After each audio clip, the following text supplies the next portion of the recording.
নমস্কার বন্ধুরা, ইন্দ্রাণী কুকিং শোতে সবাইকে স্বাগত। আজকে আপনাদের সাথে শেয়ার করব বাঁধাকপি দিয়ে দুর্দান্ত স্বাদের একটা নিরামিষ রেসিপি। এই রেসিপিটা থাকলে মাছ মাংস খাওয়া তো ভুলেই যাবেন, এক থালা ভাত নিমিষে শেষ হয়ে যাবে, বুঝতেই পারবেন না। নিরামিষের রান্নাটা করার জন্য আমি নিয়েছি মাঝারি সাইজের একটা বাঁধাকপি। এবার এই বাঁধাকপির থেকে পাতাগুলোকে আলাদা করে নেব। কাজটা খুব সাবধানে করতে হবে, তা না হলে কিন্তু পাতাগুলো আবার ছিঁড়ে যেতে পারে। আমার যতগুলো বাঁধাকপির পাতা দরকার ততগুলো দেখুন আমি এইভাবে আলাদা করে নিয়েছি। আর লাগছে আমার ডাল। আমি এটা মটর ডাল নিয়েছি, হাফ কাপ মটর ডাল পরিষ্কার করে ধুয়ে সারা রাতের জন্য ভিজিয়ে দিয়েছিলাম। আর দেখুন ডালটা বেশ সুন্দর হয়ে ভিজেও গেছে।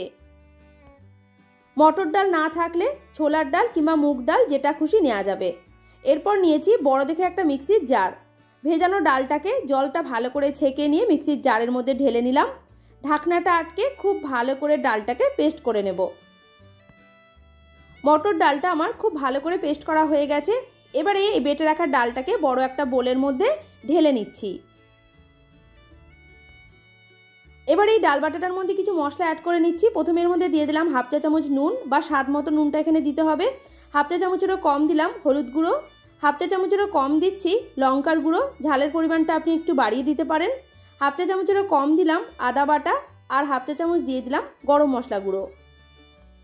ডালের মধ্যে এই সমস্ত উপকরণগুলো খুব ভালো করে মিশিয়ে নিয়ে একটা চামচের সাহায্যে ডালটাকে একটু সময় নিয়ে ফেটিয়ে নিচ্ছি। 2 মিনিট মতো ডালটাকে খুব ভালো করে ফেটিয়ে নিয়েছি। আর দেখুন কতটা স্মুথ হয়ে গেছে। এবার এটাকে একটা সাইডে সরিয়ে রেখে গ্যাসে একটা কড়াই বসিয়ে দিয়ে দিয়েছি জল। জলটাকে আমাদের খুব ভালো করে ফুটিয়ে নিতে হবে। তার আগে আমি এর মধ্যে দিয়ে দিলাম হাফ চা চামচ নুন। জলের সাথে নুনটাকে খুব ভালো করে মিশিয়ে নিয়েছি। আর এদিকে জলটা দেখুন হালকাভাবে ফুটে এসে গেছে। এবারে আগে থেকে যে বাঁধাকপির পাতাগুলো ছাড়িয়ে রেখেছিলাম সেগুলোকে জলের মধ্যে দিয়ে হাতা দিয়ে এইভাবে ডুবিয়ে দিচ্ছি, যাতে হালকাভাবে সেদ্ধ হয়ে যায়। হাই ফ্লেমে পাতাগুলোকে আমি 5 মিনিটের জন্য এক পাশ খুব ভালো করে সেদ্ধ করে নিয়েছি। এবার এটাকে উল্টে দিলাম যাতে আরও একটা সাইড সেদ্ধ হয়ে যায়। 5 মিনিট হয়ে যাওয়ার পর গ্যাসের ফ্লেমটা বন্ধ করে এই পাতাগুলোকে একটা ঝুড়ির মধ্যে ঢেলে রেখে দিয়েছিলাম। যখন জলটা ভালোভাবে ঝরে গেছে একটা প্লেটের মধ্যে নিয়ে নিয়েছি। বাঁধাকপির পাতাগুলো ওদিকে ঠান্ডা হতে হতে চলুন তাহলে মশলাটা বেটে এবার রেডি করে রাখি। মিক্সির জারের মধ্যে নিয়ে নিলাম বড় সাইজের একটা ছোট করে কেটে রাখা টমেটো, 1 ইঞ্চি আদার টুকরো। আদাটাও ছোট করে কেটে দিয়েছি যাতে বাটতে সুবিধা হয়। ঝালের জন্য দিয়েছি 2টো কাঁচা লঙ্কা। ঝালের পরিমাণটা আপনি একটু বাড়িয়েও দিতে পারেন। এরপর মিক্সির ঢাকনাটা বন্ধ করে সবকিছু একসাথে খুব ভালো করে পেস্ট করে নিচ্ছি। এরপর এক একটা সেদ্ধ করা বাঁধাকপির পাতা নিয়ে বড় একটা থালার মধ্যে বিছিয়ে নিলাম। আগে থেকে যে ডাল বাটাটা আমি রেডি করে গেছিলাম সেটাকে একটা চামচে করে 1 থেকে 2 টেবিল চামচ নিয়ে এই পাতার মধ্যে ভালো করে মাখিয়ে নিচ্ছি। পুরো পাতাটার মধ্যে ডাল বাটাটা মাখানো হয়ে গেছে। তারপর দেখুন 2 সাইড থেকে এইভাবে মুড়ে নিলাম। আবার এর মধ্যে অল্প করে ডাল বাটাটা মাখিয়ে নিলাম যাতে রোলটা করার সময় সুবিধা হয়। তারপরে এইভাবে এক সাইড থেকে মুড়ে নিলেই দেখুন বাঁধাকপির রোলটা খুব সুন্দরভাবে তৈরি হয়ে যাবে। একটা আমাদের তৈরি হয়ে গেল। এটাকে প্লেটের মধ্যে রেখে আরও একটা এইভাবে বানিয়ে দেখিয়ে দিচ্ছি। বন্ধুরা, এই রেসিপিটা খেতে এতটাই টেস্টি হয়, আমিষ নিরামিষ যে কোনো দিন বানাতে পারেন। নিরামিষের দিন এই একটা তরকারি হলে আর অন্য কোনো তরকারি বানাতেই হবে না, একটা দিয়েই পুরো ভাতটাই খেয়ে ফেলতে পারবেন। আর যেদিন বাড়িতে মাছ মাংস না থাকবে এই রেসিপিটা ট্রাই করবেন, দেখবেন মাছ মাংস স্বাদটাই আপনি ভুলে যাবেন।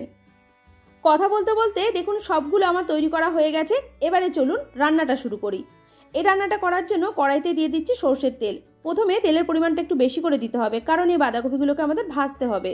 তেল যখন খুব ভালোভাবে গরম হয়ে গেছে আগে থেকে পুর করে রাখা বাঁধাকপিগুলোকে এই গরম তেলের মধ্যে একে একে দিয়ে দিলাম। মিডিয়াম টু হাই ফ্লেমে 2 মিনিট মতো এগুলোকে এক পাশ ভেজে নিচ্ছি। 2 মিনিট পর এবার এগুলোকে উল্টে দেবো যাতে আরও একটা সাইড খুব ভালোভাবে ভাজা হয়ে যায়।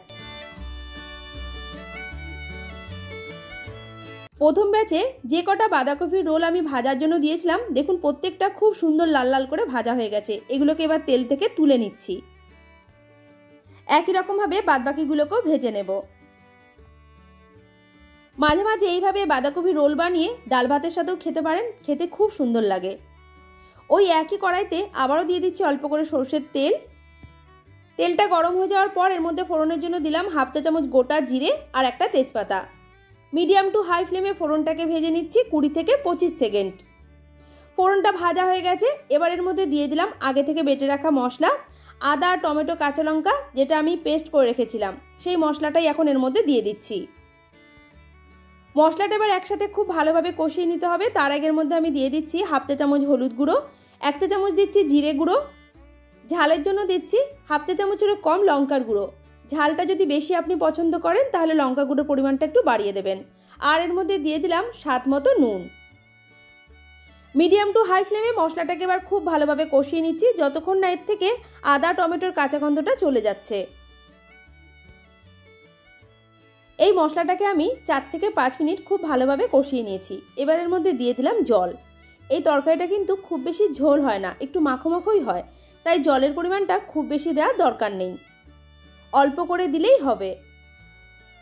নিরামিষ রান্নাতে একটু মিষ্টি দিলে খেতে ভালো লাগে, তাই আমি এর মধ্যে দিয়ে দিলাম হাফ চা চামচ চিনি।